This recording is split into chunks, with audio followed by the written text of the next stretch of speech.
inafaa hiyo ndio iko busy but ndio inaanguka. Waambie tena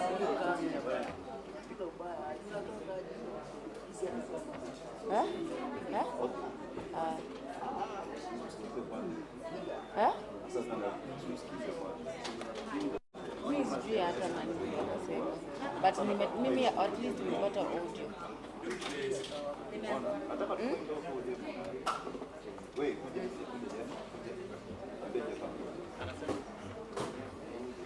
Wanaenda mpaka nini?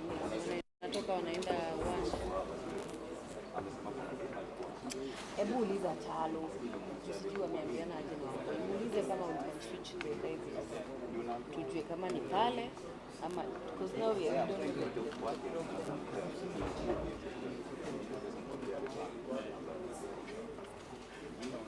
Aki alinikosea. Aki huyu ukaona venye amenitetesha almost mpaka you know the challenge is that ni nani huo msichana mwenye anamjua Aden. Anamjua vizuri sana. sasa yeye alichokuwa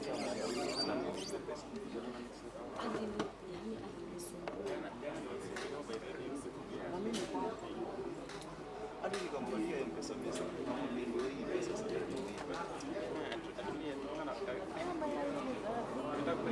tunakuwa kwa chai ama tunakuwa lunch. Lunch. Pia kuna chai. Kabui kale kanachukua kachai kanaingia na kukaa. Aja, alikuwa anafanya shida ya na ile dukana kama yuko na ubi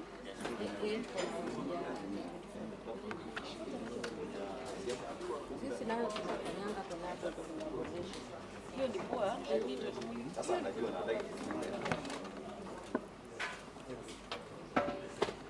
bye my friend na ule mzee simwambie sasa hata kupita hapo umesemaje hii sauti iko poa hapa ndio ilikuwa iko na hamu na siko najua hivi zote achukua live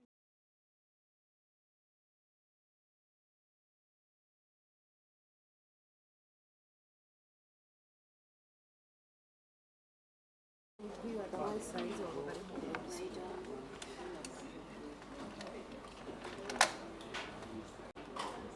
Huyo mtu anaendelea na nienda nilichokuwa wacha kuonyesha messages utashangaa. Alikuja kaniambia natoka na huyo aka encourage kaniambia so ilikuwa hata ilikuwa na mimi naye nilikuwa nimesikia alafu now I understand huyu alikuwa anakimbiza sana sisi natumia mtoto nikasema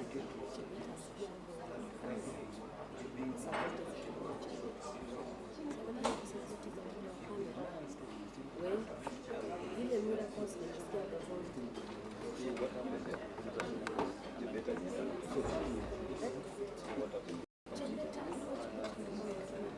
live view kitamo tu switch positions si tutapatwa sasa huyu kama nani mrome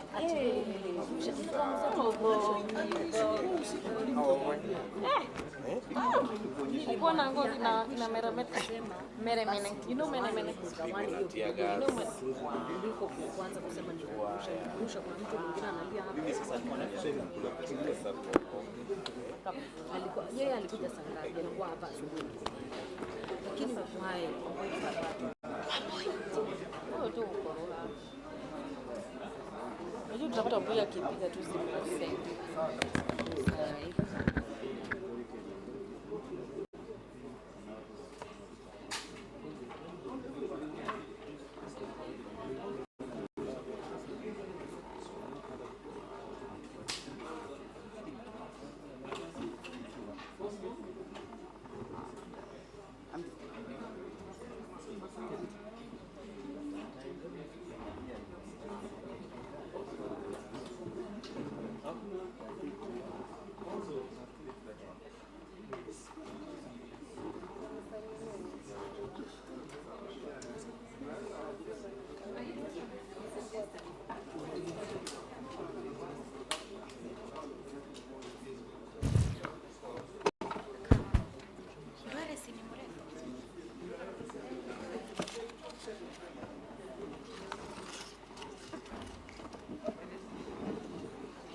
Nini? Kuna nini? Oh.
Kitu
I see you, then me, I go back to the office. Travel safe, okay.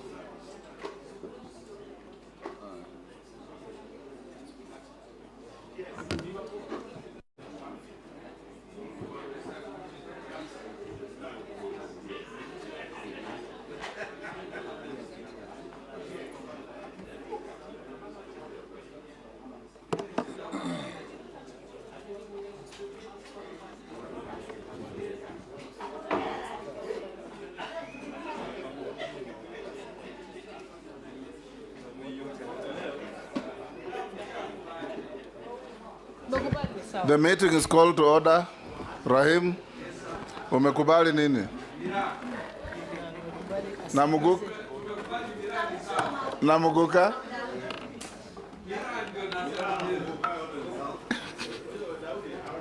I was telling you, no preamble speeches before the question. Because even the candidate gets confused.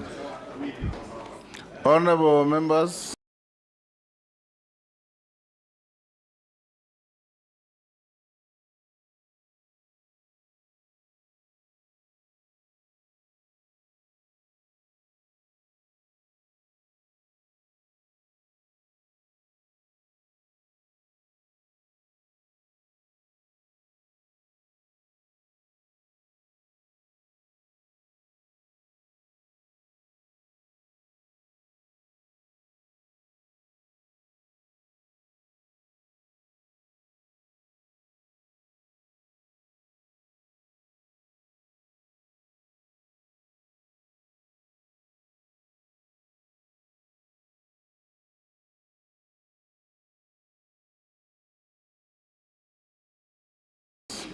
we should call in.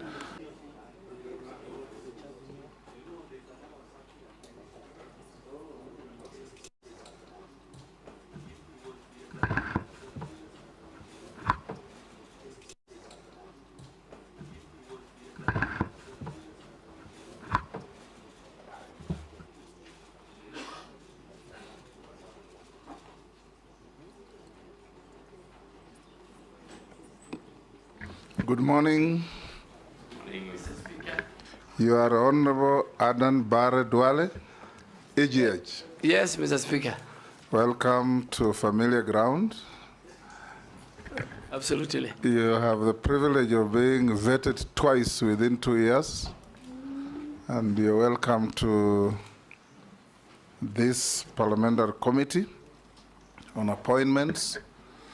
I'm the chairman, the Speaker of the National Assembly. We have the Deputy Speaker, Gladys Boss. We have Njoroge, our clerk. I'll invite all the members to introduce themselves for the record, starting with Naisula. Naisula Lesuda, MP Samburu West. Kimani Shongo. Junet Mohammed. Nelson Koech.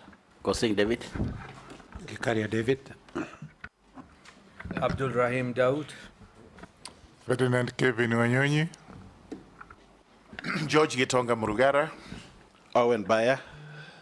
Robert Mbui. Didoraso. Abdi Shurie. Shimboko. Dehab Mukami. Caleb Amisi Sabot.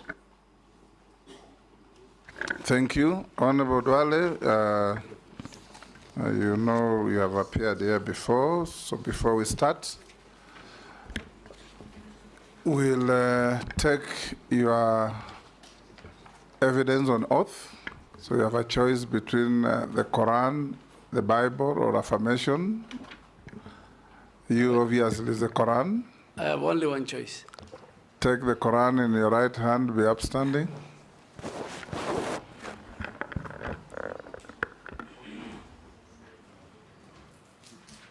And recite the oath that the sergeant will.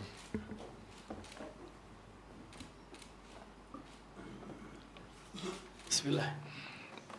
I, Aden Duale, do swear that the evidence I shall give before this committee on the matter under its consideration shall be the truth, the whole truth, and nothing but the truth, So help me God.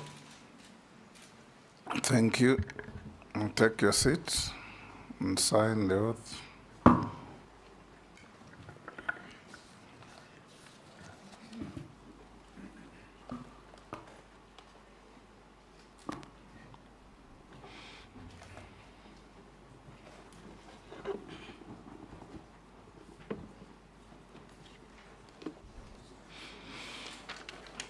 You may also pass on your documents to the clerk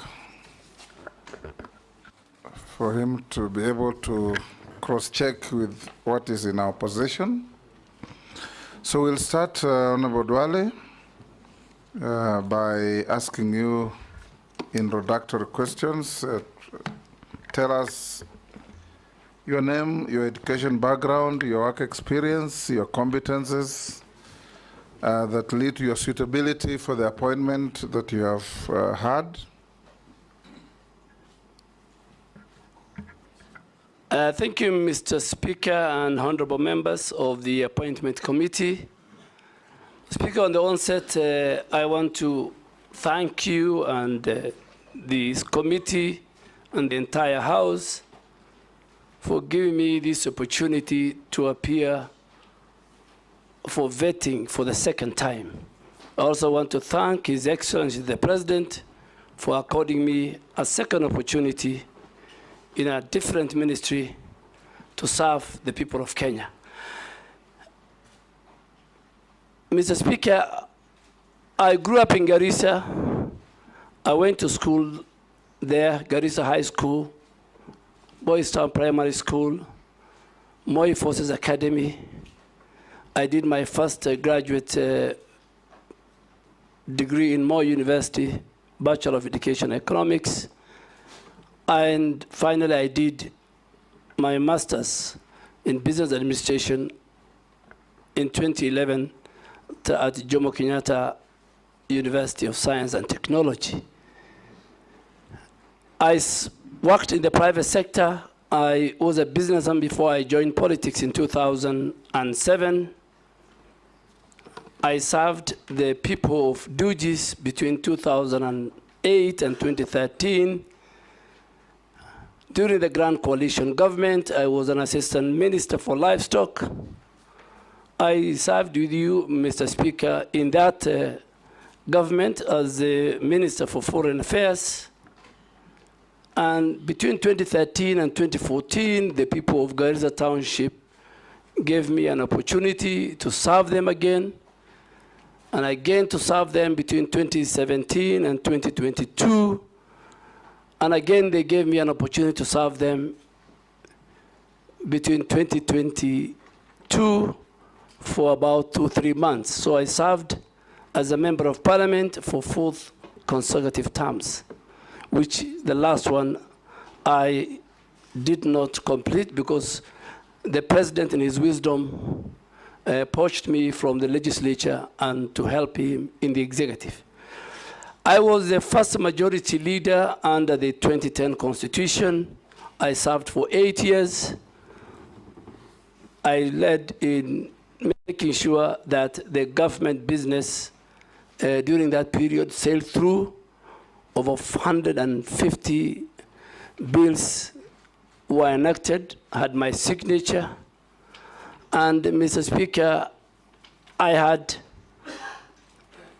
a wonderful time working with a cross-section of leaders from different parts of our country, from different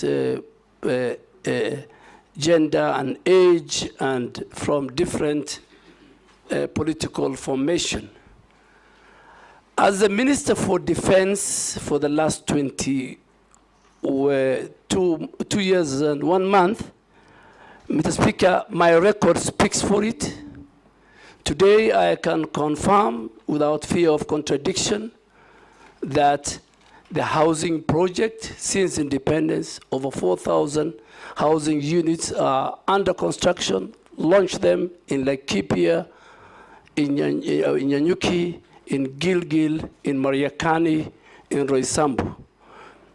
Through this august house, I passed the prime health care fund, where now the Kenyan citizens have an opportunity partially to access the robust medical facilities and hospitals, the level 5 and level 4 hospitals of the Kenya Defense Forces. If you are in Eldoret, if you are in Nakuru, if you are in Mombasa, if you are in Nairobi, you can at certain level access. Through this house, Mr. Speaker, I passed the National Peace Fund, which is now domiciled, that helps our men and women in uniform who serve in peace missions. Today, there's enough resources to buy them the required equipments within the standard of the UN peacekeeping missions. On defense diplomacy, Mr. Speaker, I am the first minister in the history of Kenya to host the US Secretary of Defense, to host the British, the UK Minister for Armed Forces. Today, as I leave the Minister of Defense, through what they call the excess defense article, 150 vehicles, anti-mine vehicles have been donated to the Kenya Defense Forces. I secured $57 million for the expansion of the Manda airstrip in a partnership between Kenya and the US. The National Defense College today, under the support of the partnership we have with the US government, is constructing the largest in our region, the School of Strategic and Security Studies, to the tune of $5 billion because of that. And finally, I want to say it, the only center, the Center for Terrorism, Counterterrorism, Counterinsurgency in Laikipia, funded by the US, UK, and the Kenya government. One of its type is ready for commissioning. Of course, in the war against terror, Mr. Speaker, in the last 2 years, Boni is safe, the North is safe, Nairobi is safe. Kenya Defense Forces have taken the war to Al-Shabaab inside Somalia. We will not anymore, at any given time, we're not going to wait for them at our borders. We will not allow them to come to our cities.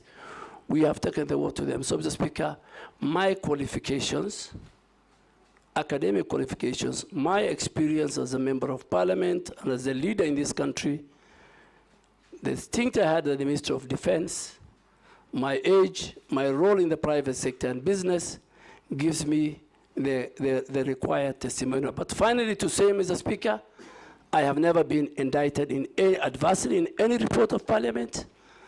I have always had clearance from the criminal justice system, the Ethics and Anti-Corruption Commission, the DCI. I have never violated Chapter 6 of the Constitution, never violated Article 75 of the Constitution. And I think I am ready and willing to serve the people of Kenya in the docket of environment, climate change, and forestry. Thank you, sir. Thank you, Honorable Duale. We'll now start off with the members asking you some questions. Try to be concise and precise in the answers in the interest of time. We'll start with the Deputy Speaker. Okay, thank you, Honorable Speaker. Honorable Duale, you will recall that during COP27, the President made it clear that Kenya's biggest export would be carbon credits, and asked for a simple and transparent system of ensuring that people can access these market systems, and not just the intermediaries, but also down to the local people. If approved, how are you going to ensure that this carbon trading trickles down right to the small communities? And in connection to that, on the 22nd of December 2022, the government launched the African Landscape Restoration Initiative. It pledged to the world that it would plant 15 billion trees by 2032. That is 15 billion trees in 10 years. That, if my calculation is correct, it's 4 million trees a day. If approved, what measures will you put in place to ensure that you don't let down the President and achieve this ambitious project? Thank you. Go ahead. Carbon credit, carbon markets, carbon trading, carbon offsets. These are very key fundamental terminologies within the reading of the climate change. And this August House, Mr. Speaker, last year amended the Climate Change Act. To be more precise, in September, just before we had the Africa Climate Summit. Two, our president is currently the chairman of heads of state and government of the Climate Summit in Africa. Carbon credit or carbon market is very, very important to our communities. Our communities, mainly in the ASAL, play a very, very big role. Companies abroad in the developed world who are responsible for the emission of the greenhouse gas, which in our case, our contribution is only 0.3%. While we only contribute 0.3%, on the flip side, we're the biggest victims, we're the vulnerables. So these companies, whether they're in the oil exploration, whether they're in the airline industry, they pollute the outer atmosphere. And they get involved in carbon trading and carbon market. Carbon market is just where you provide a mechanism, an infrastructure where both the private and the public sector engage in that. So to the question of Honorable Deputy Speaker, that amendment that this House did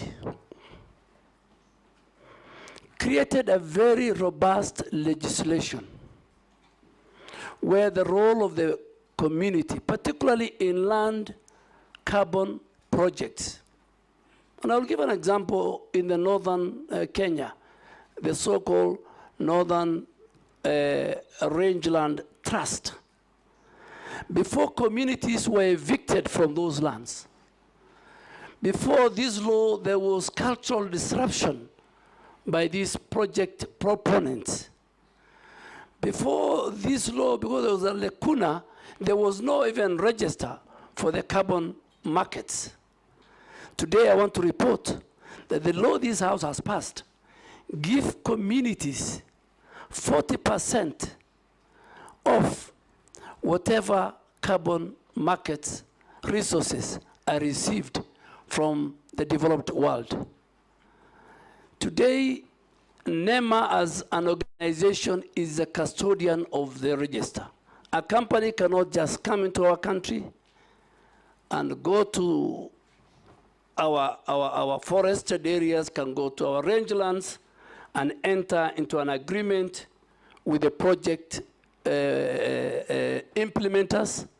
The community has a role, the community has a percentage, and even in that same amendment law, you created the element of the offenses.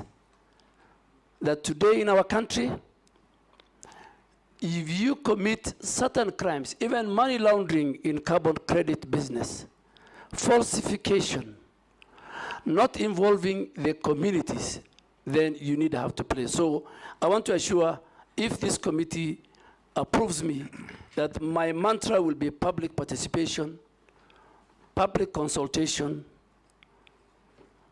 at the community level. Communities will have a role. On the second most important element is the restoration program that has been started by the President of the Republic of Kenya in December, where we said we must restore our rangelands, where we are going to plant 15 billion trees, restore also our forest, because currently our forest cover is 12.13%. And we anticipate that by 2032, we must reach 30%, from 12.1 to 30% forest cover. Tree cover. Our forest cover, as of now, is about 8.83%. So, Mr. Speaker, a number of strategies has been put in place so far to give the status. So far, we have done 400 million trees out of the 15 billion. That is not a very good indicator. I think we're not doing very well. And I want to do a number of things if this committee approves me. Number one, and it has happened in other countries like Ethiopia, it can be a trickle down. The restoration program, the planting of trees, must be a bottom-up approach. The communities must own it. It must be citizen-driven. And we must mix it with a situation where 10 to 15% of the trees we are going to plant must be fruit trees, that communities see the value, that as you plant trees, they also plant mango, they plant many, many other fruit trees that will entice our communities at the rural sections of our society. Two, this program requires serious resource mobilization. So there will be a resource mobilization both by government, by donors, by the private sector. Thirdly, and most important, we must preserve the current forest that we have. We need to do 11 million kilometers of fence of all the forests that we have in our country. Thirdly, the private sector must be given a space. Private sector, where the corporates have a role in all their strategic partners, whether it's Safaricom, whether it's the banks, that every section of our degraded forest area, a certain private sector person is given to, and they can use it even to rebrand it and even own it. So, Mr. Speaker, communities play a very big role, and I am sure right now as we speak, 4 ministries are leading: the Ministry of Interior, the Ministry of Defense, the Ministry of Environment. There are 3 ministries which are at the bottom, including the Ministry of Agriculture. If this committee approves me, Mr. Speaker and honorable committee members, I think this is a game changer. On the flip side of it, Mr. Speaker, that again will be linked to the carbon credit. A lot of resources will come to our country, because the more we restore our forest, the more we'll play a role in the reduction of the emissions, the greenhouse emissions. So on one side, it's good for our country. We will increase our forest cover. It's in the Constitution. And Mr. Speaker, let me say it. In our preamble, Article 4 of our preamble talks about the environment. We must preserve our environment. It's our heritage. So it is, it's not even an article of the Constitution. It is in the 4th preamble of our Constitution. Thank you, Mr. Speaker. Thank you. In the next questions, Honorable Duale tried to hit pointed answers. That was a good introduction to what is actually the epicenter of your ministry. I'll now ask the Majority Leader. Thank you, Honorable Speaker. Maybe just to start with a clarification, Honorable Duale, you said you work with corporates to restore degraded forest and own it. I hope you said you don't mean to transfer ownership to the corporates. I hope it's to own the work. And they can use it for branding. Thank you. I don't want to repeat what you've said, because you've, as the Speaker said, you've really taken care of the carbon credits issue. But even as you do that work, Honorable Duale, you know, we have very many petitions in Parliament on degazetted forests and forests that are grabbed. I would want to hear how you intend to work with Parliament especially in dealing with all those issues, land issues around degazettement, encroachment of forests, and outright land grabbing of forested areas. Case in point, I'm aware, I know, and I don't know if you may be aware, of the Ololua forest matter just outside Nairobi, and what you would intend to do to reclaim all this grabbed forest land. Mr. Speaker, when I look at the ministry and even Parliament, there are a number of petitions touching on forest, grab land of the forest, part of the forest be put under use either for agriculture, for even government offices across the country. And the history of forest being grabbed, being encroached, is as old as the Republic of Kenya. In my entire life in Parliament, from the Mao Forest, when the Honorable late Michuki was the Minister for Environment, it's a recurring thing. And what I want to intend, if this House approves me, Mr. Speaker, is first to consolidate all those petitions. Some are genuine, some are out of fraud.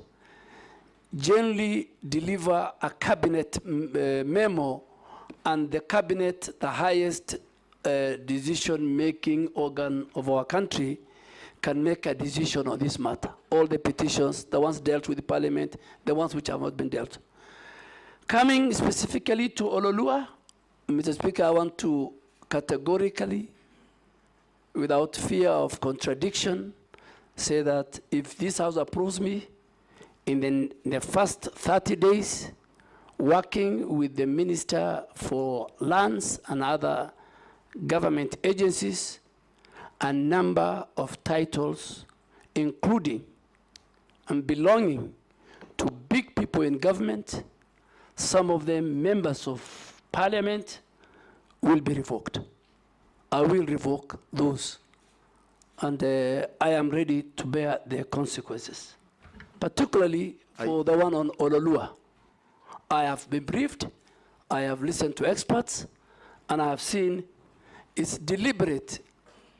In the last 2 years, there are people who got illegal title deeds, and I think it will be the first place I will visit, and more so with the Committee on Environment.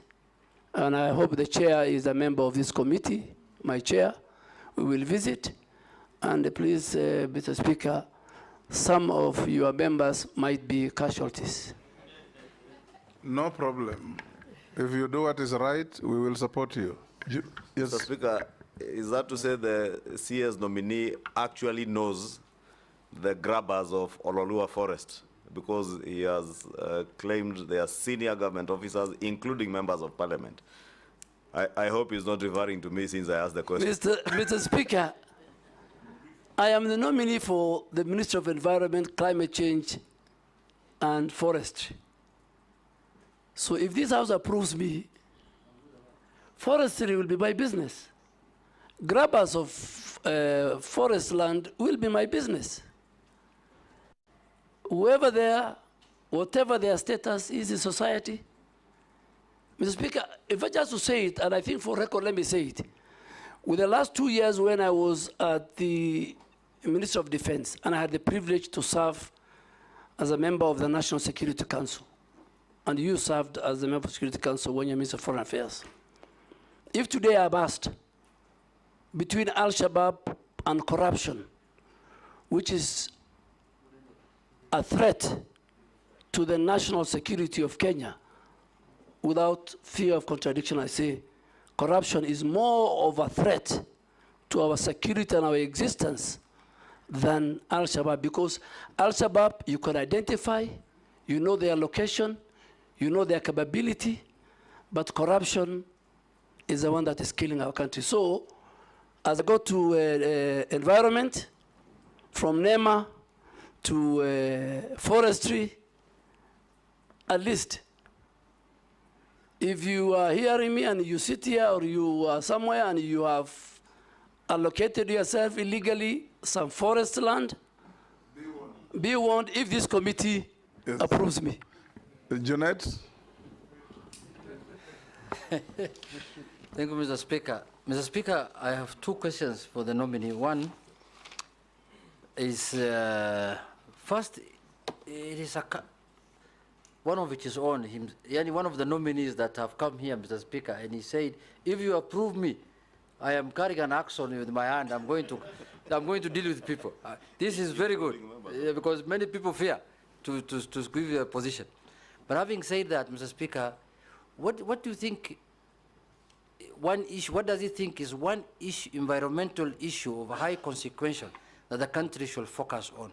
That you think, as a country, we should focus on this one environmental issue.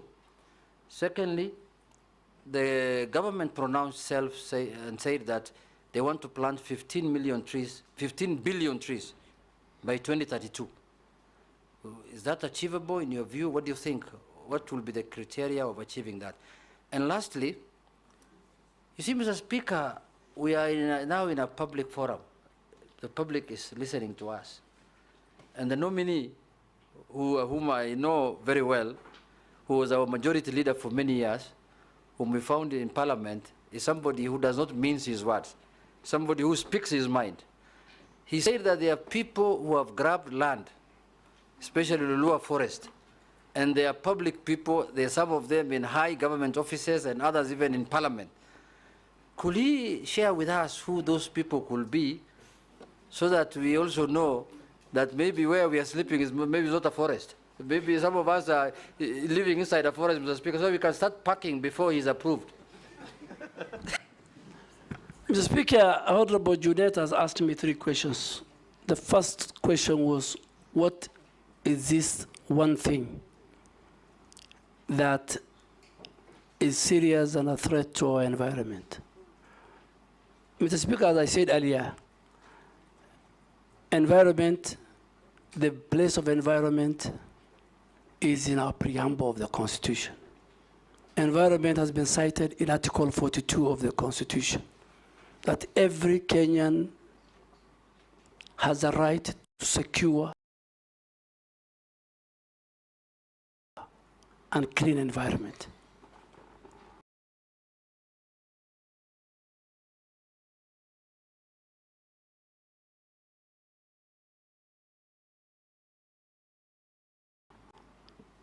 Article 69 of the Constitution talks about citizen rights on environmental issues. And even Article 70, Mr. Speaker, it is very explicit that if the state or any other actors violate the environmental rights of citizens, it says they can go to a court of law. So public participation, stakeholder engagement, citizens' right is very key to environment. But with these rights to the environment comes with responsibility. All of us have a responsibility to protect and preserve our heritage, which is our environment. Three critical things, Honorable Junet, that we are facing as a country. We are facing pollution, very serious, both air and water. We have serious pollution. I am sure some of the members and the citizens listening to me, our air is polluted by industries, by noise pollution. Then you come to our rivers. Our rivers, our oceans are polluted. Mr. Speaker, the 3 rivers that originate from Honorable Ichungwa's constituency, it's called the Ondiri Swamp. By the time, because of the sewage and all the other things that they pass through, the Athi, the Madare, the Ngong rivers, is completely polluted. The second thing, Honorable Junet, is our biodiversity. Our biodiversity. But from Dagoretti, the origin is very clean. Yes. Yes, Honorable. Thank you for that information. Yeah, the origin is clean, but it's very subjective, so we need to go with you and check. So biodiversity. A lot of the biodiversity, whether big, small, our heritage, are finishing. How are they finished? Through agriculture. Even the small insects, through agriculture, through road constructions. You know, infrastructure is a big threat. And then the most now I can pick it, Honorable Junet, is how we manage our waste. The waste management in our country and in our counties is in very dire situation. The law has been passed by this House. MCA of 1999, various amendments, even the coding of our waste. It's a household responsibility. Honorable Deputy Speaker, for example, if I pick her, in her own house, she's supposed to have 2 different coded bags, one for the wet waste and one for the dry waste. The person picking it is supposed to have 2 different trucks. When it goes to Dandora's site, it's supposed to have where he can deliver the dry, where it can be recycled, and where he can deliver the organic, where it can be used for fertilizer and many, many things.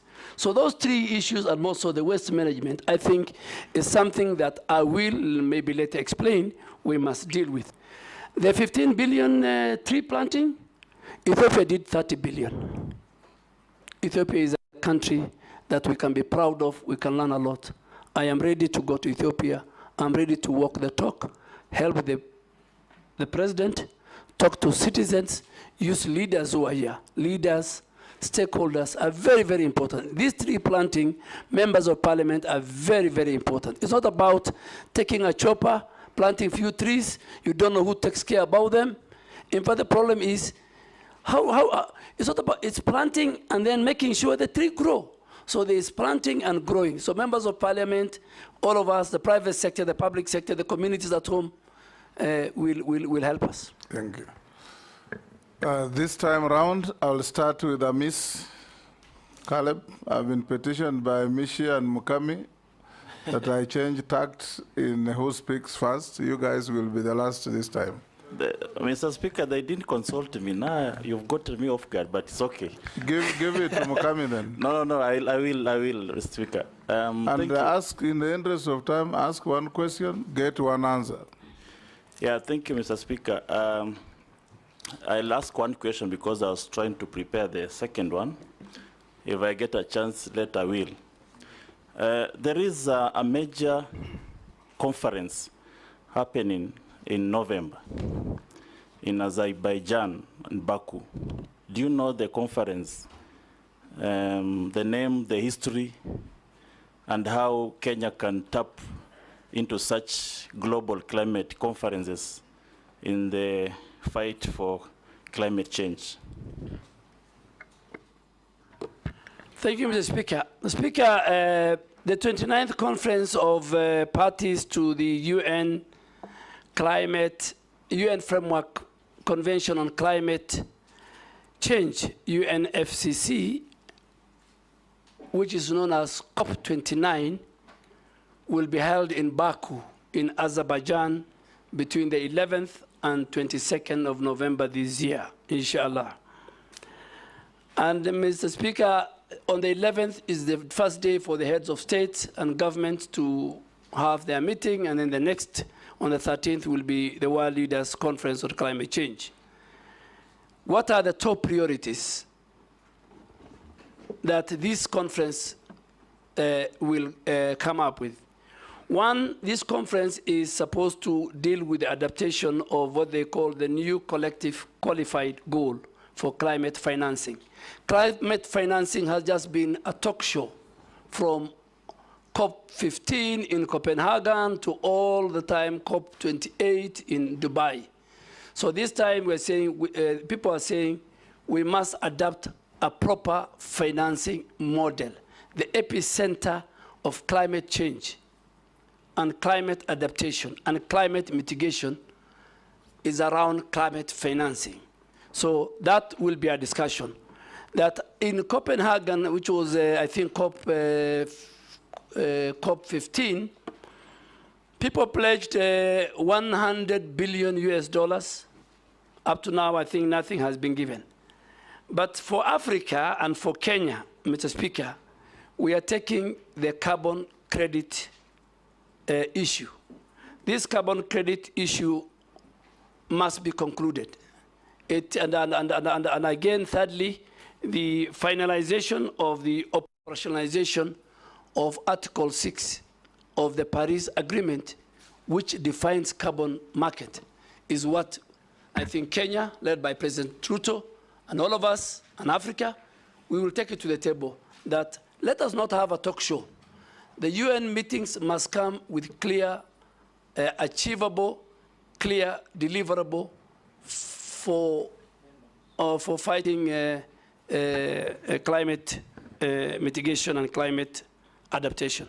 Mukami. Speaker, with your permission, kindly, I request to finish the other question with your kind permission. Thank you, because I had to, but it's a privilege of being the first. Thank you, Speaker. I just want to know where the nominee came from, the Military of Defense, because I happen to have served in the Committee of Defense and interacted with the ministry a lot.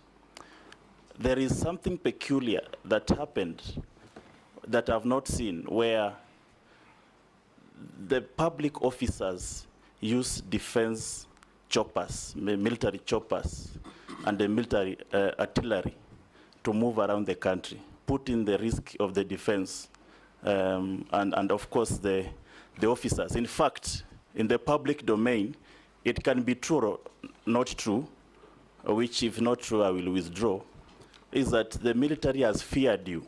You have become more military than the military themselves. Is it true, and why did the military fear you?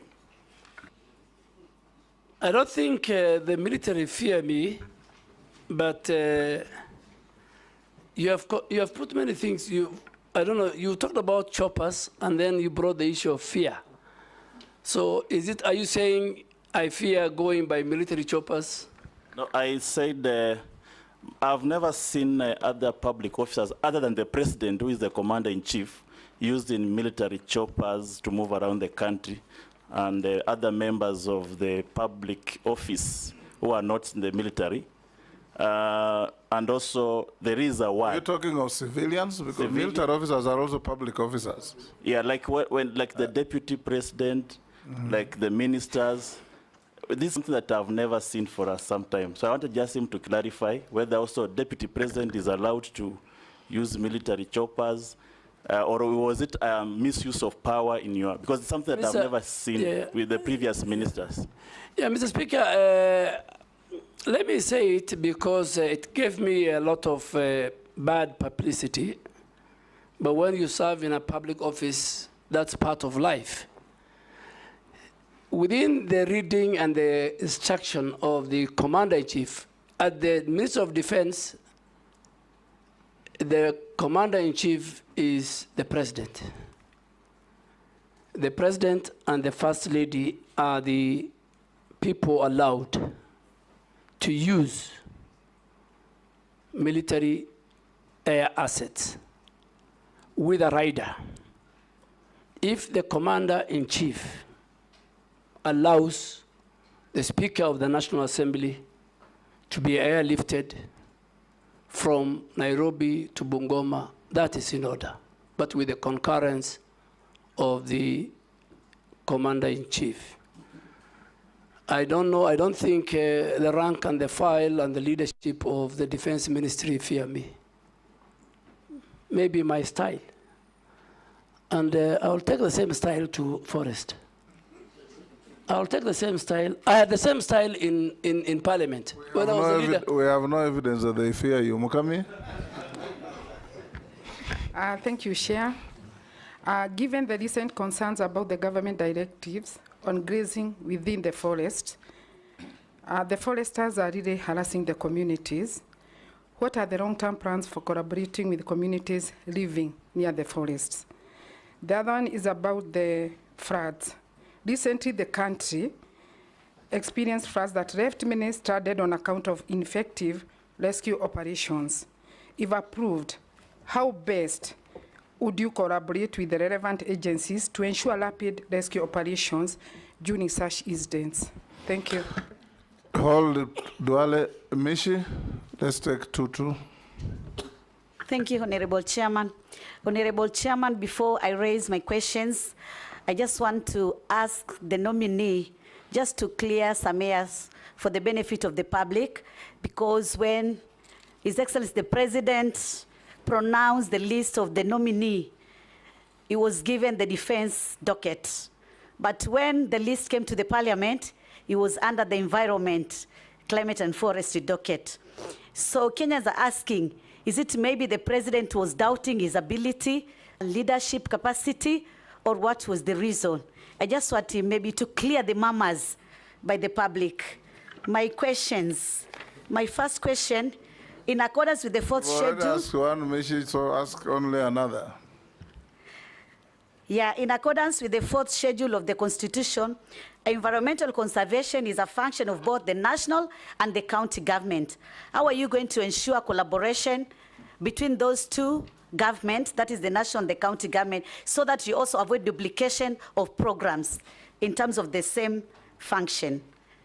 The last one, maybe it is how are you going to improve and maybe safeguard those Kenyans who are living or are located near the refinery and chemical plants, because there's a lot of pollution.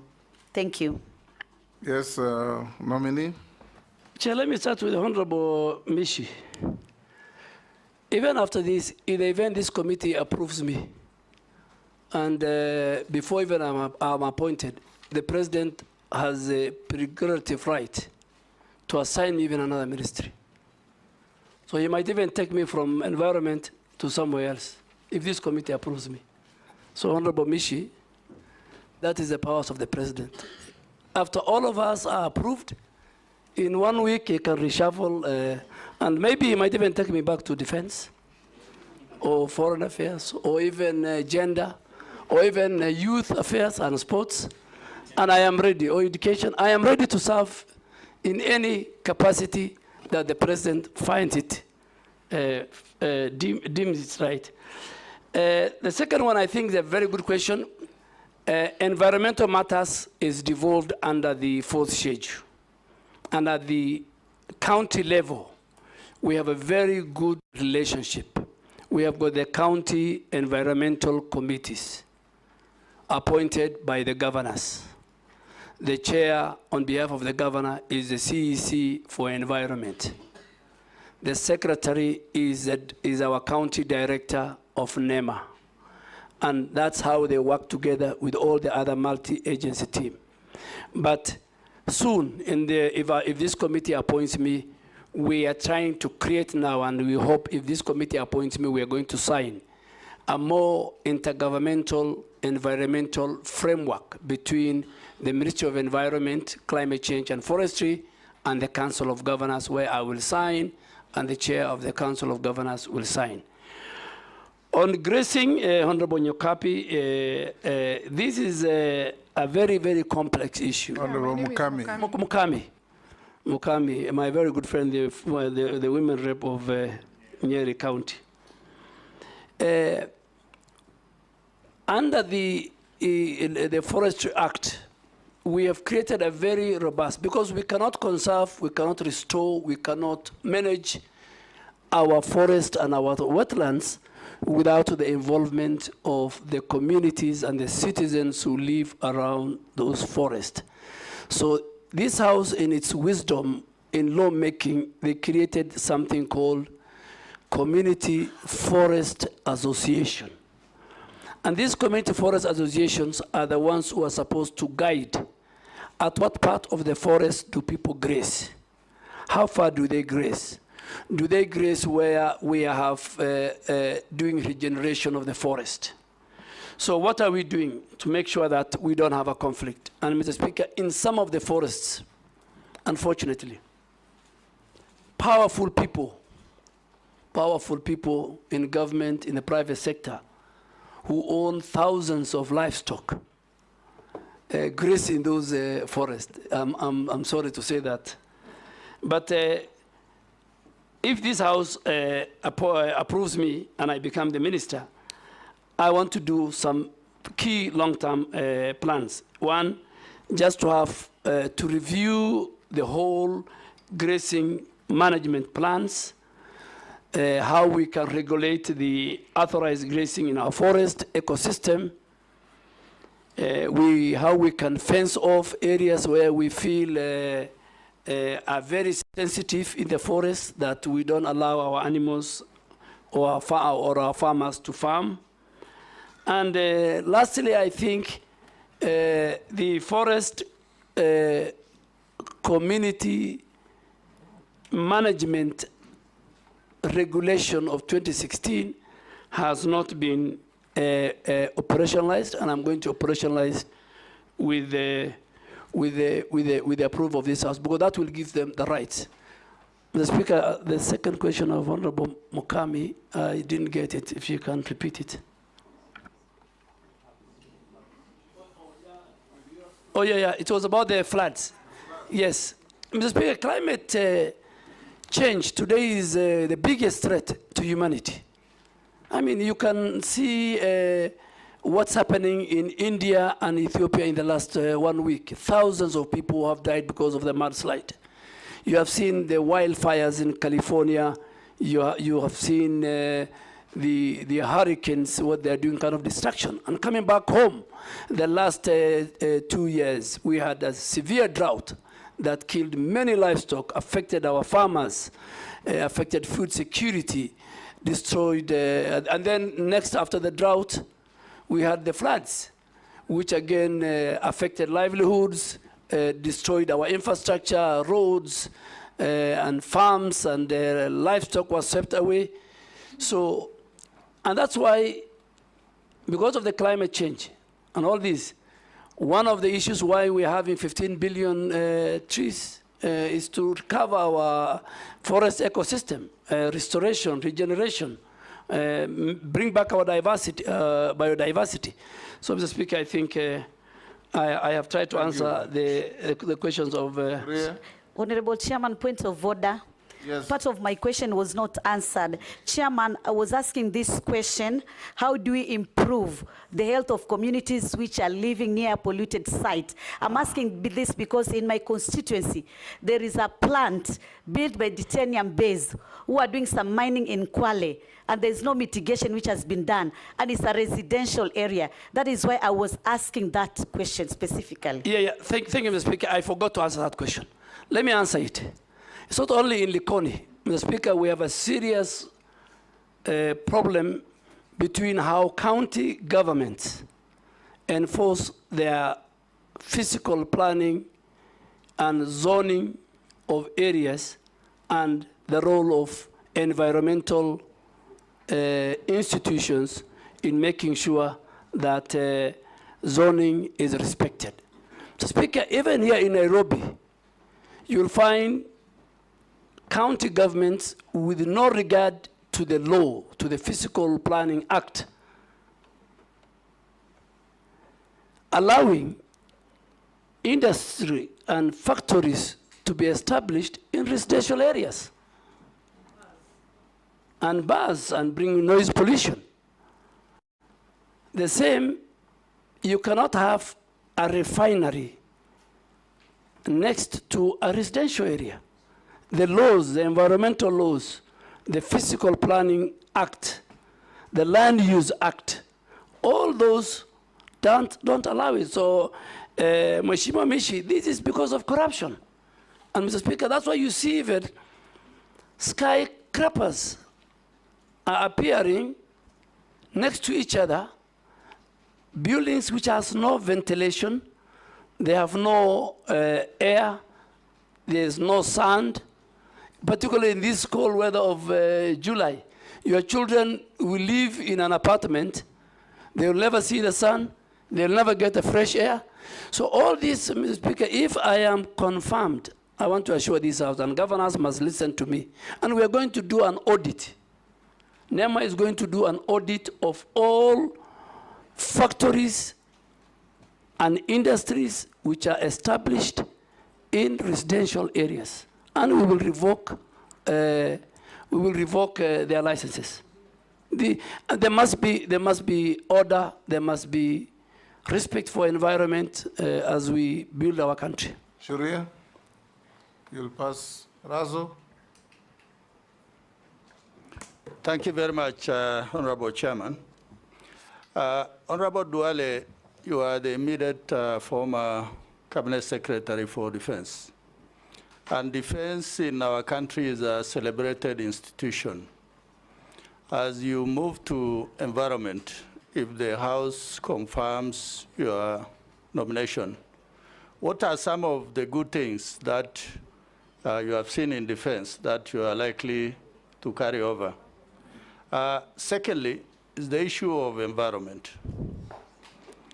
I want to say without benefit of doubt, if the members of parliament are not used in planting trees, in conserving the environment, then that thing is bound to fail, and it will fail seriously. In northern Kenya, currently, the Northern Rangeland Trust, NGOs, are the ones that are being used for conservation, environmental support programs. But at the same time, we have left out KWS and Forestry, which is a very serious omission. Going forward, maybe tell us what plans you may have so that institutions of government are not killed silently by non-governmental actors. Thank you, Honorable Speaker. Thank you, Speaker. The nominee, Honorable Duale, Karibu Bunge tena. My question is that Kenya hosts one of the United Nations Environmental Office and Program in Nairobi at Gigiri. And the people of Kenya, especially at the grassroots level, I doubt whether they can fill this office, and it's a UN office. If approved by this August House, can you tell us how will you leverage on that status, and how will Kenyans fill this office and make a difference in our nation for the betterment of our environment? Thank you. Nominee. Thank you, Mr. Speaker and honorable members. What do I carry from defense? Of course, I will not carry the guns, I will not carry the arsenal and everything, but from a human resource part, I'll carry the discipline that I have learned in defense. I'll carry the order and implementation of task done very fast. I will carry the patriotism they have to the country, and I will carry the respect that they give to each other within the rank and the file, and the teamwork that we had at the defense. Those are the things. Secondly, I think on the conservancy, Northern Trust, I think, is one of the biggest. There are many conservancies. Most of them, Mr. Speaker, they are not under my ministry. They are under the Ministry of Wildlife. They have airstrips. But I think working with the other ministries and working with the leaders, working with the stakeholders, even working with some of our security agents, we need to have a conversation on how these conservancies, and particularly members of parliament from the Asal region, on how these conservancies are run, how they are managed, what is the benefit to the communities, how will they behave when there is a conflict, particularly during the drought. Our animals, the animals of the people in the Asal, when there is a lack of water and pasture, they enter. Honorable Asuda will agree with me in Samburu, there's a lot of conflict. So I think we need to have a more bigger conversation. We need to discuss about the carbon market, how much they're getting, the Northern Trust Fund, vis-a-vis are they implementing the 40% that the law and the regulations give to the people? Honorable Mule, we are a very privileged country. We are a very privileged because we host UN, we host UNEP and UN Habitat. These are the only UN agencies in the global south. So it's a big privilege and honor for our country. And in fact, that's why in some quarters, Nairobi is called the environmental capital of the world. And it's the only UN body.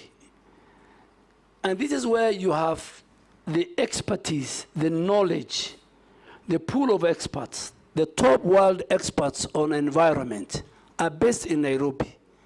They advise governments very, very far away from Nairobi. As Kenyans, as a minister for nominee for environment, I want to assure you that that proximity we have to this institution, it must work in our favor. We must use the skilled labor. We must use the experts that we have.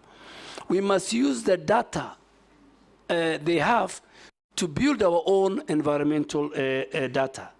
We must use them to build the capacity and the skills of our staff in our country, in the midst of environment. We must do technology and skill transfer from the men and women who work. And as the focal ministry to UNEP, I want to assure this committee that I will work very, very, very closely with them. And I'll work also very, very closely with the Ministry of Foreign Affairs and the two ambassadors, or the ambassador who is second posted to UNEP and UN Habitat. I'll work with them, that we must make sure that this important institution help us. We are trying to build, lastly, what we call the State of the Environment Report. The State of the Environment Report, a very important report that will come to Parliament. We must leverage on the skills, on the experts who work and who come from globally at the United Nations Environmental Program and UN Habitat. Thank you, Mr. Speaker. Nominee Aden Duale, you know, the Ministry of Environment requires a no-nonsense CS like Mishuki. You know, remember when Mishuki went to transport, he cleaned up the public transport system. And when he went to environment, he actually cleaned up Nairobi River. You could even drink the water then. But after he left, he just went back to the bad old days. Now, for us to be able to gauge your suitability, it is important that we make reference to the position that you have held, which we are aware of. And so I have two questions based on your suitability, based on your experience, your past experience. First one is corruption in the recruitment of military officers. You have been in the docket of defense, and from yesterday there was a lot of discussion about how much Kenyans have to pay so that their sons or daughters are recruited into the military. What did you do about these menace when you are CS for defense? And secondly, in the recent demos, when Kenyans were exercising their constitutional rights under Article 37, the military was deployed to Kenyan streets via Gazette Notice 7861, signed by you on 25th of June, 2024. Now, unlike police that use tear gas, canisters, batons, rubber bullets, water cannons, the military is known for live bullets, grenades, assault rifles, tankers, and bombs. Now, what was the intention behind sending the military to the streets? Was there a plan to shoot to kill demonstrators? Mr. Speaker, I'm not John Michuki, but I will be like John Michuki. I can assure the member that I'll try my best. Nairobi River Commission used to be under the Ministry of Environment. Now it's not under me. It's under the Deputy President. But we need to deal with the Nairobi River Commission. The pollution that is going on in Nairobi River Commission, Nairobi Rivers because of the dysfunctional sewage system, which needs to be upgraded. The dumping sites of Nairobi County, all of them, including Dandora, are on Nairobi and Nairobi rivers. So the governor of Nairobi, at some stage, and I hope he will listen to me if I'm appointed, he has to look for other dumping sites outside the Nairobi Rivers Causeway. So coming to military recruitment, I agree with you, it's a systemic issue. And I was watching yesterday, the speaker said, the president himself is concerned. But we have agreed before I left the Ministry of Defense that going forward, before the next recruitment, we must sit, we must have a conversation. The way the speaker said yesterday, I was watching him, we must communicate candid to the public, and we must deal with that monster. It cannot be a situation where few people are taken to court-martialed. Kenyans, in their mind, are saying, for you to join the military, and based on the national security sections, is supposed to be the face of Kenya. Kenyans, for them to join the military, they must pay between 400 to 500,000. I think that is unacceptable. If more, that's unacceptable, and it's part of the corruption that I was telling you, which is I think all of us together, the citizens themselves, the anti-corruption agencies, all of us together, we must face on. Why did I deploy KDF? I did not deploy KDF. The framers of the Constitution put Article 241, 3B, and 3C in the Constitution. So Kenya Defense Forces are in the streets. They're in Boni Forest fighting Al-Shabaab. They're in North Rift making sure that we deal with the banditry. They were in Westgate during the terror attack. They were in Garissa University during the terror attack where we lost many people. So for peace, public order, public safety, where the police are overwhelmed, Article 241, 3B kicks in the function of the Minister for Defense. By then, me, is once the article kicks in, then I am supposed to do certain subsidiary legislation. I gazette. And Mr. Speaker, all of us know Article 132 of the Constitution obligates the President to protect the other arms of government. He is the chair of the National Security Council. That day, the Office of the Chief Justice and the Supreme Court, as an institution, was under threat, under attack. Parliament and the colleagues sitting here, if KDF did not come to assist the other security agents, God forbid, many members of Parliament could have died, including our Speaker. Parliament could have been burnt. I will not be that irresponsible as a Minister of Defense with a provision of the Constitution. I used the law. And then the House went further the next morning, because it was going on a very long recess. They invoked Article 241, 3C. But when LSK went to court, Justice Mugambe, I don't want to discuss more because the matter is still in court, gave orders that I should give and gazette and do a new gazette on the terms of engagement, on how many places, and I said in the 47 places. Ours was to protect key institutions. Parliament is a symbol of democracy and governance. It is the home of the people's representatives. Mr. Speaker, all my life in Parliament, people used to come and present petitions. And any member of Parliament who's outside, near the gate, used to receive and take it to the office of the clerk or the office of the Speaker. I have never seen where people want to come and ban Parliament. So I think I want to thank the framers of the Constitution. I participated, the Speaker participated, many other members participated. I think it's today and that day, 25th of June, I realize how important Article 241, 3B and C is. Owen. Thank you, Honorable Speaker. I would like to ask a question to the nominee, Honorable Duale. Just one question, that this country envisages to have a nuclear plant in a place called Uyombo in Kilifi County.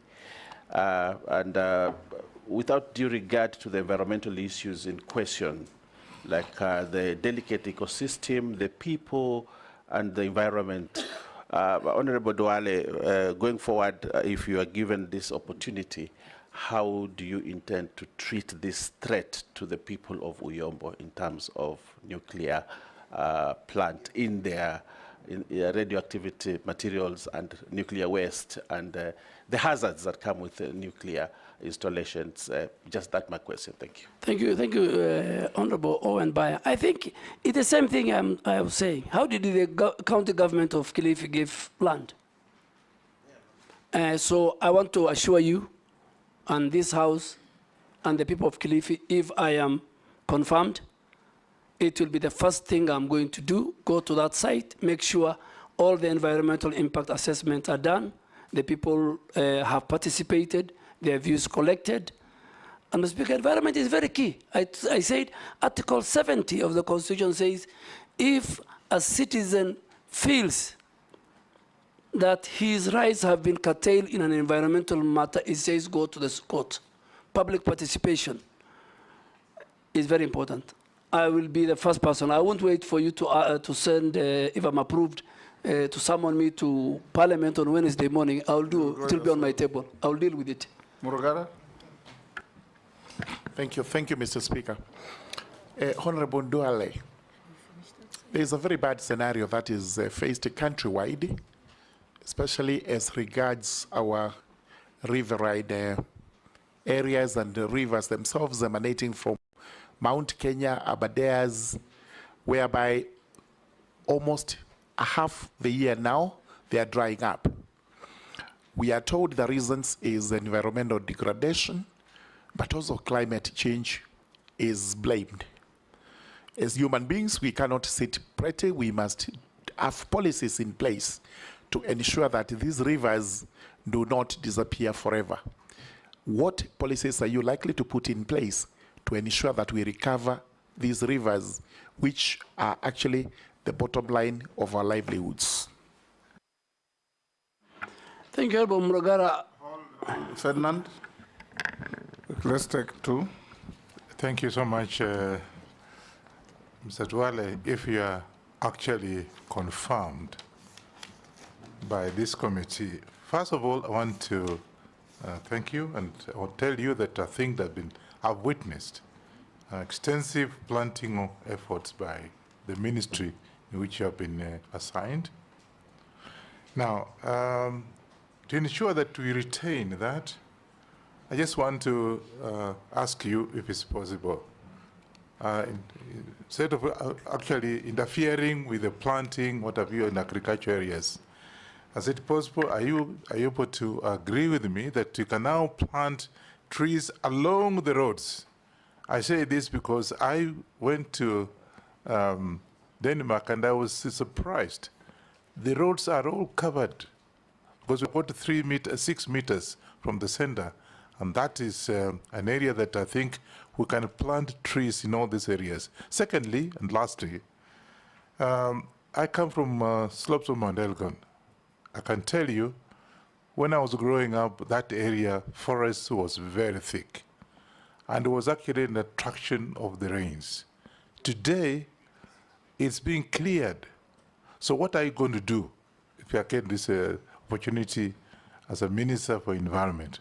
What do you want to do to save Mount Elgon? And of course, I don't know about Mount Kenya and other places. Mount Elgon, where I saw thick forests being cleared now. What are you going to do? Nominee. Honorable Speaker, let me start with Honorable Murugara.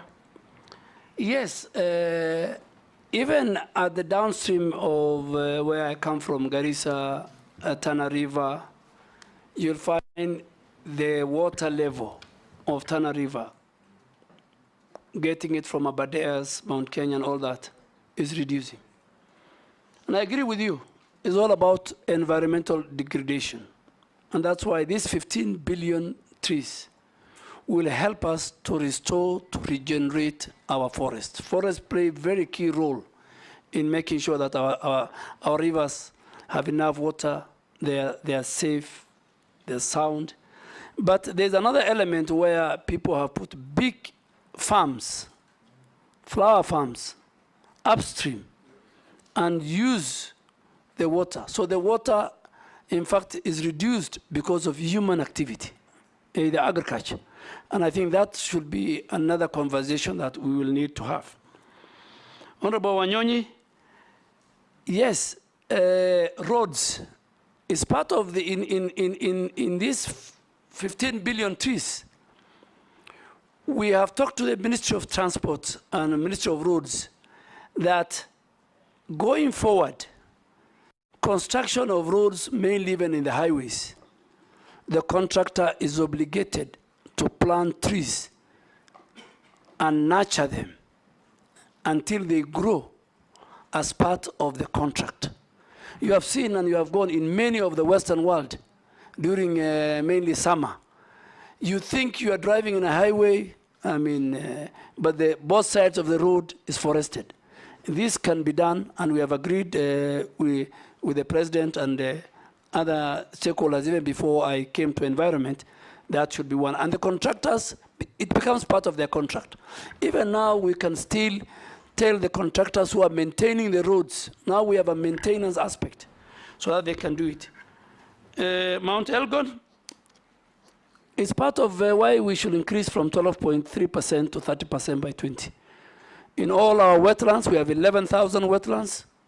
We have 8.8 forest cover. For us to increase, I think we will pick on Mount Elgon and all the areas which have been degraded, we will start doing the restoration and afforestation programs under the 15 billion presidential program. Daud. Thank you, Mr. Speaker.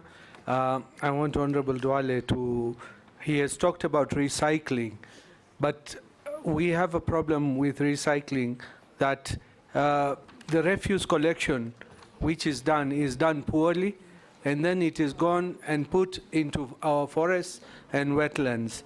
What will he do if he is confirmed? Secondly, you have talked about CFAs. There are agreements of CFAs, Community Forest Associations, whereby my predecessor, long time back, Honorable David Muiraria, the late, he had introduced the shamba system, where people could go and take care of the trees in the forest, as well as do shambas, plant and take care. Because there is a problem in our forests, Nominee, because there is lantana shrub. I don't know if you have heard of lantana. And that shrub, you cannot remove it. It's so expensive to remove. And the forest associations do remove it when they are planting. And I believe the Ministry of Forestry cannot remove it because the funds are not available. What would you think about that? You talked about noise pollution. That's the last one, Mr. Speaker. You talked about noise pollution, and NEMA is in charge. But Honorable Duale, you know, NEMA, it's like as if it does not have teeth.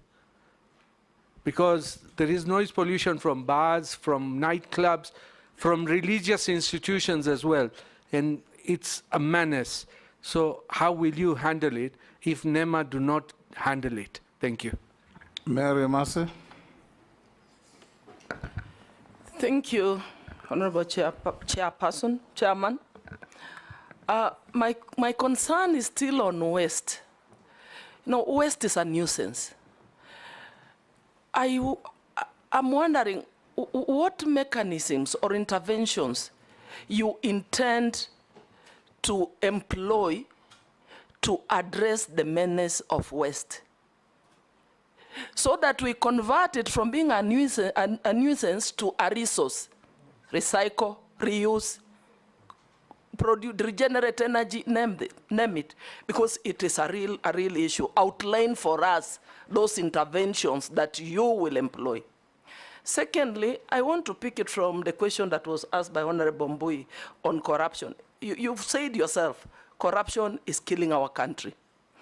And I remember when we interviewed you on your first nomination, we still raised this issue of corruption in recruitment of officers to KDF. And you promised us here that you're going to deliver.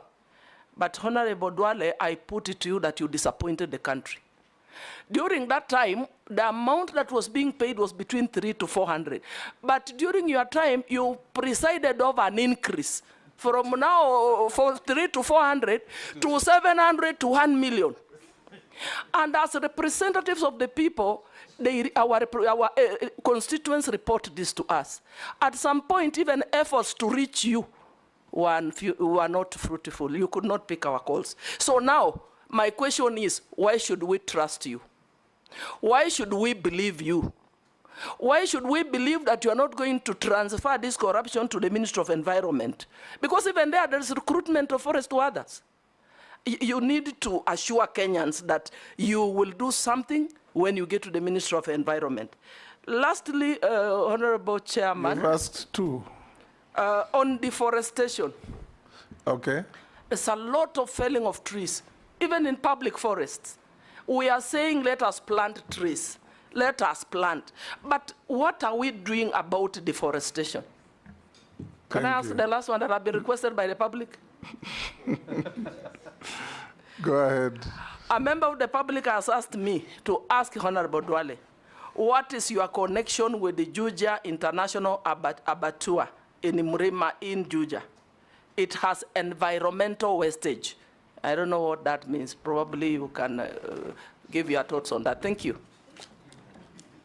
Let me start with something Mrima Juja. Maybe the people who I sell my fattened bulls take to many slaughterhouse. If they buy and take it to our slaughterhouse, that is the only relationship I have. I don't own slaughterhouse. I sell to Farmers' Choice. I sell to Kenya Meat Commission. I'm a very serious livestock keeper. And I do what we call feedlot. Two, so ask that person, maybe he's looking for another Duale. Let me answer about recruitment. I refuse to pick your call and many other people's calls because of corruption. It's because of the corruption. You wanted me to employ for you people. And many members of parliament will agree with me when even they send me text. I said, please go to the nearest sub-county recruitment center. So I'm very sorry, Honorable Mercy, if I didn't pick your call, I was scared you'll ask me to recruit somebody for you. And that is the level of how I abhor corruption. Two, I think when I went, is the only recruitment that I did under my leadership. The only one. And the speaker said it's a systemic. It was systemic. Okay, inform him. But Speaker, I must agree if I want to be informed. Okay, point of order. I remember the standing orders. I know. Point of order, Speaker. Let's hear her. My call, Honorable Speaker, I was calling the Honorable CS to seek clarification with respect to the concerns that were raised by my constituents, that those who were successful and had reported to the training camp were being chased away over flimsy reasons. And I think I can quote, one of my constituents was told that his testicles are not equal. That is why it's being dismissed or returned from the training camp. So I wanted to seek clarification from the CS to tell me what are the guidelines for one to be recruited. Somebody who is successful, he has already reported and is being chased away. I wanted it to secure that law so that my constituents do not lose it as a representative of the people of Texas. Mr. Speaker.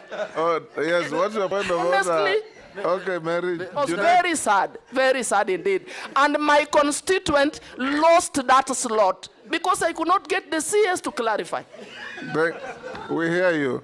Yes. In fact, I had to look for a chairman of a committee to call the CS on my behalf because I thought, because I'm a small person, he can't pick mine. You are an He MP. actually picked, but I was not helped.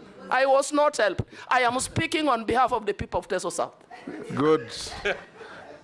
But you are vetting him on behalf of Kenyans. Yes. Yes, on behalf of Kenyans. Yes. And it did not only happen to Teso South. Many, many Kenyans were returned from the training camp. And we are told those lots were sold again to some waiting rich guys with 1,700,000. It cannot continue. And we made it very clear to the CS nominee for defense that it should not repeat itself next time. Yes, Junet. Mr. Speaker, I want to sympathize with my colleague. And that issue has been rampant, people complaining. But the only thing I'm wondering with is if the CS of defense by then could do measurement of testicles. It's what I don't know. That's what I don't know. Mr. Speaker, let me, because it's a, Mr. Speaker, let me make it very clear that the grounds given for the rejection of that recruit from Teso South is valid. Next year, if such a person comes, he will not be recruited into the Kenya Defense Force. Mr. Speaker, Kenya Defense Forces recruitment is different from the recruitment of the police. When people go are recruited at the sub-counties and they come, a very serious medical checks takes place. A number of people are sent because of medical ailments. And I think the former Vice Chief of Defense... unequal testicles ailments. Yeah, there were people... Women can know that, Chair. Mr. Only Speaker, women can know that. I think, if you allow me to finish, there are many. The testicle that I want to go into is one of them. There are many, and the chairman of defense will agree. They measure... Point of order. Let me finish before the point of order. Mr. Speaker, there are many colleagues, there are many leaders who sent me why their person has been chased. And in 10 minutes, the leadership of KDF could give me 1, 2, 3, 4 reasons, measurements including. So I am sure the next, women to assist them not only on this. So, Mr. Speaker, there are certain criteria. There are many, and those who leave, they are not replaced. And I think let us not discuss, with your permission, the Kenya Defense Forces in a very negative. They have a special place in that. But the chairman of defense can call the generals in camera, and you are now talking about testicles. They will tell you something about even the teeth. They will tell you many things. And some of these things is because when you go, the training of the Kenya Defense Forces is so vigorous that you don't risk to take somebody who will die in the course of the training. So don't compare it with how the police are trained. Don't compare it with how the Kenya prisoners are trained. But I am sure the information, the reasons why many, including my sister, Mheshimiwa Mary Emase. And please, going forward, if it was in camera, Mr. Speaker, I will even tell you more. But now that it's in public, I don't want to say more. What's your point of order? Point of order, Mr. Speaker. You know, the issue raised by Emase is something that is out there in the public. Many Kenyans complaining about. Sometimes they think those are flimsy reasons why they are not taken. And I could understand maybe someone has squinted eyes because of shooting and, you know, flat foot, maybe because of running. I'm really wondering why, if what work testicles would really have to do with joining the disciplined forces. So I don't think we should belabor, but you don't take it lightly that there are Kenyans who are raising concerns on the reasons why they are not taken to disciplined forces.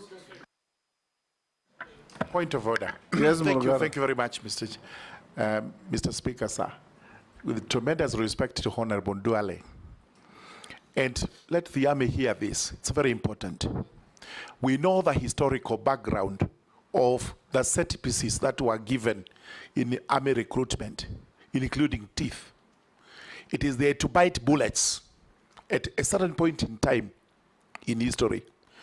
Today, they do not bite bullets.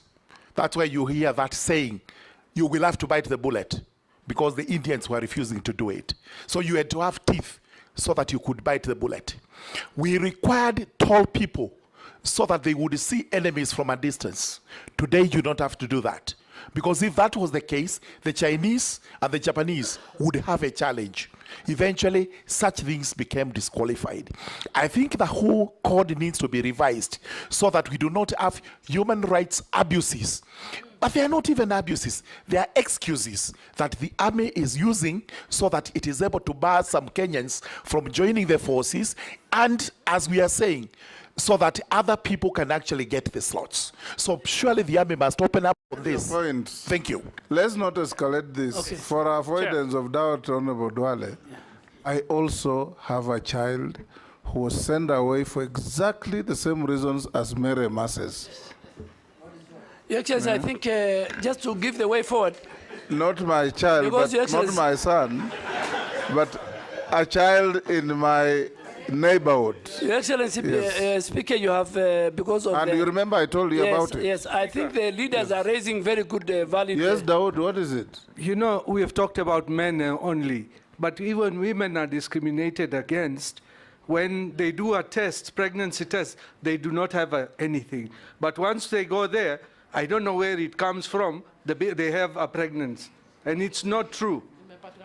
Anyway, let the nominee answer the question, Yes. and we move to something else. Yes, Mr. Speaker, I think because the leaders are raising very important, and they don't have the information, Mr. Speaker, under your direction, we have a very robust, good leader, head of the military health department called Major General Nganga, through the chair of defense.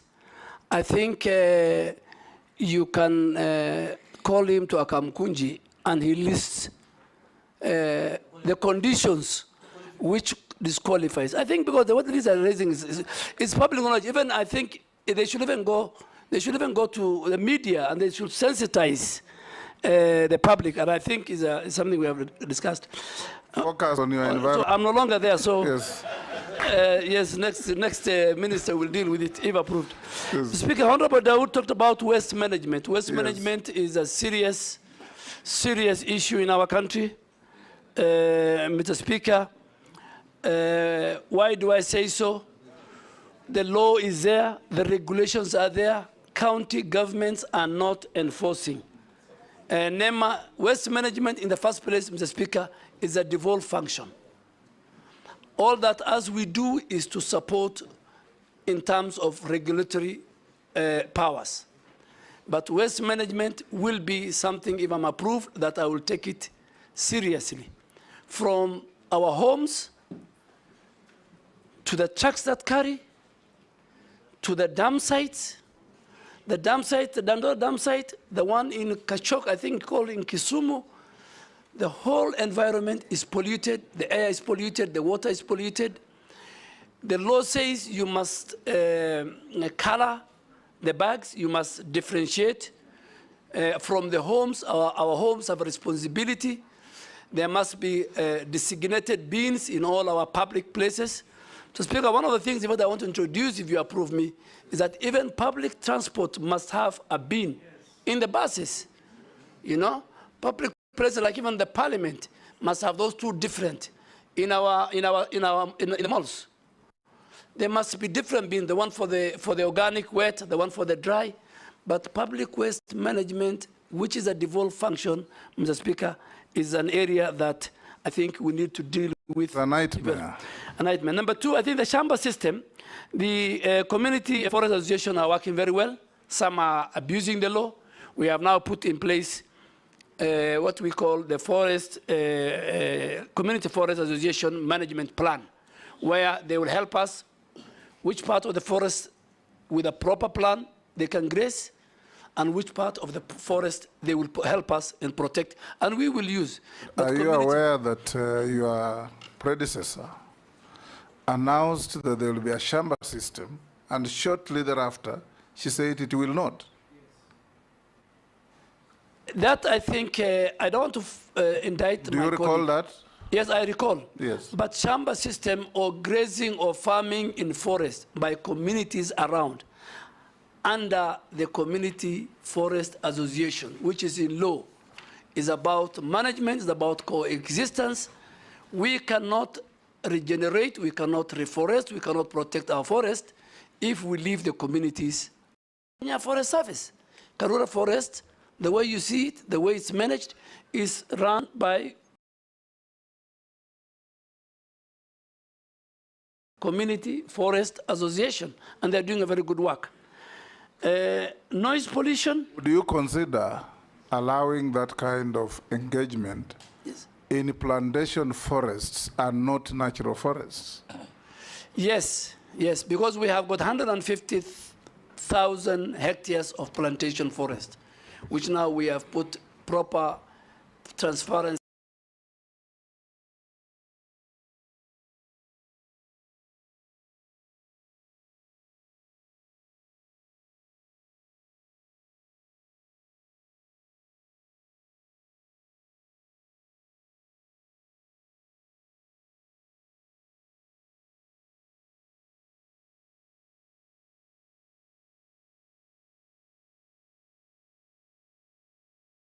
And integrity measures and tendering system, unlike the old system where there was allocation by the big people in government.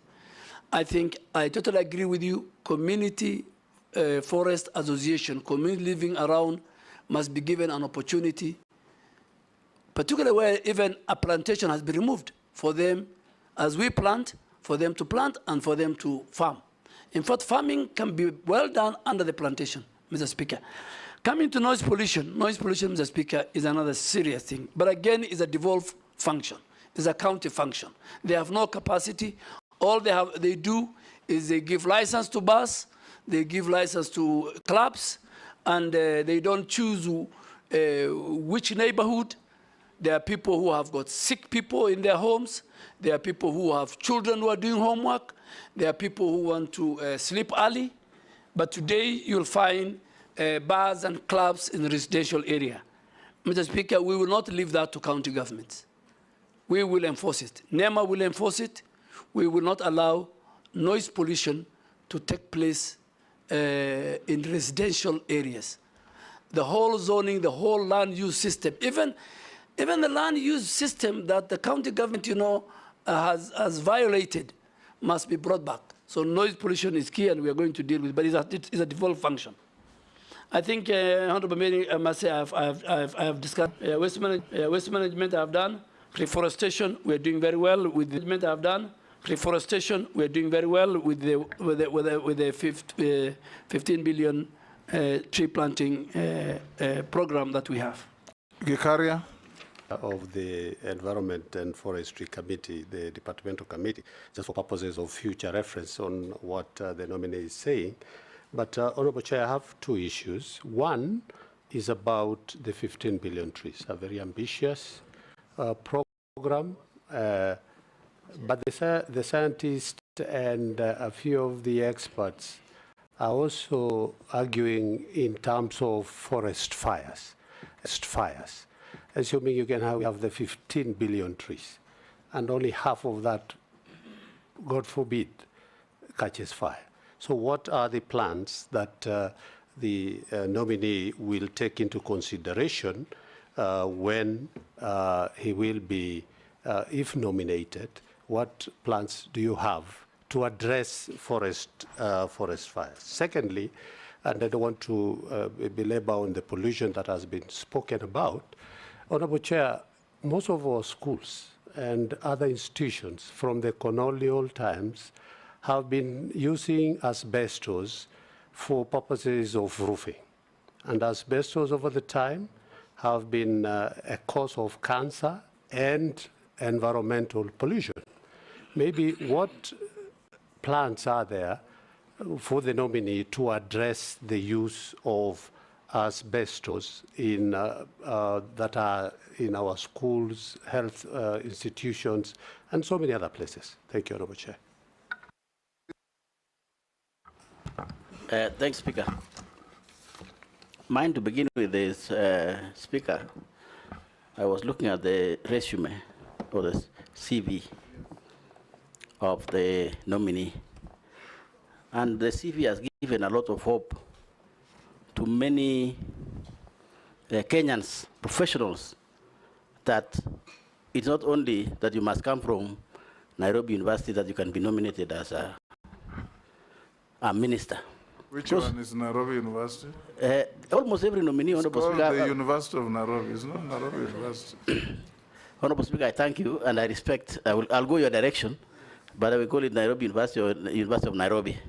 But almost every nominee, Honourable Speaker, and I think this is good for record, for future, that people who have been to other universities, Moi University, Kenyatta University, all the people, Honourable Speaker, that I have seen, is only Nairobi University, Nairobi University, almost everybody.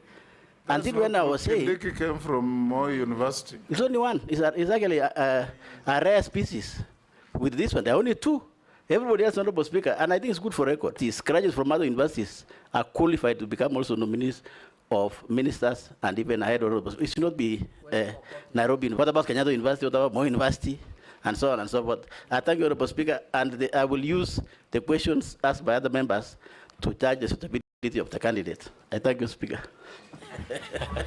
Mine is very brief. Honourable... You have any questions or don't answer? Honourable Duale is telling us to plant trees, but yet Kenya Power on the other side is busy felling trees. There's a trend in this. Nairobi is awash with very hoary situation of trees that have been felled, so that this cross-purpose by government is immediately stopped. Number two is the Mau forest. The Mau ecosystem has become a problem.